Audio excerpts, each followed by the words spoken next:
அனைவருக்கும் வணக்கம். நான் பிரபாகர், ஜோதிடர். ஓம் சிவாய நமக. சிவசக்தி திருச்சிற்றம்பலம். இன்று பிறந்த நாள் காணும் அனைவருக்கும் வாழ்த்துக்கள். அதே போல இன்று திரும்ப நாள் காணும் அனைவருக்கும் வாழ்த்துக்கள். இறைவனுடைய அருள் பரிபூர்ணமாக உங்களுக்கு கிடைக்கட்டும். உங்களுடைய மனம் எதை ஆசைப்படுகிறதோ அந்த ஆசை நிறைவேறட்டும் என்று எம்பெருமான் சிவபெருமானிடம் அடியன் வேண்டிக் கொள்கிறேன். இப்போ நான் என்ன சொல்ல போறேன்னா, இந்த நவீன சாதனை தரும் கிரக அமைப்புகள் சொல்லி கருத்து தெரிவிச்சிருக்காங்க. அந்த கருத்தை சொல்கிறேன், கருத்தில் கொண்டு நீங்கள் பயன்பெறுங்க.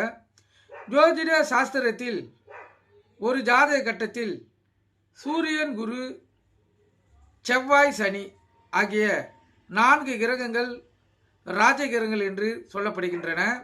இந்த கிரகங்கள் மேசம், கடகம், துலாம், மகரம் ஆகிய 4 கேந்திரம் என்னும் சரராசிகளில் எங்கு அமர்ந்தாலும், அதாவது கூட்டாக இருந்தாலும் அல்லது பரவலாக இருந்தாலும் மாறி மாறி இருந்தாலும், அந்த ஜாதகர் அது ஆணாக இருந்தாலும் பெண்ணாக இருந்தாலும் தமது வாழ்நாளில் எவரும் சாதிக்காத ஒரு நூதன சாதனையை ஏற்படுத்துவார் என்பது ஜோதிட சாஸ்திரத்தின் உண்மை.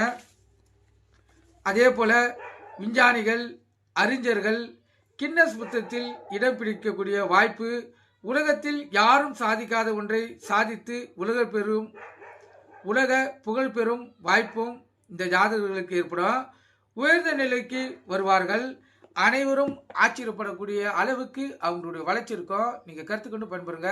நன்றி, வணக்கம். வாழ்க வளமுடன்.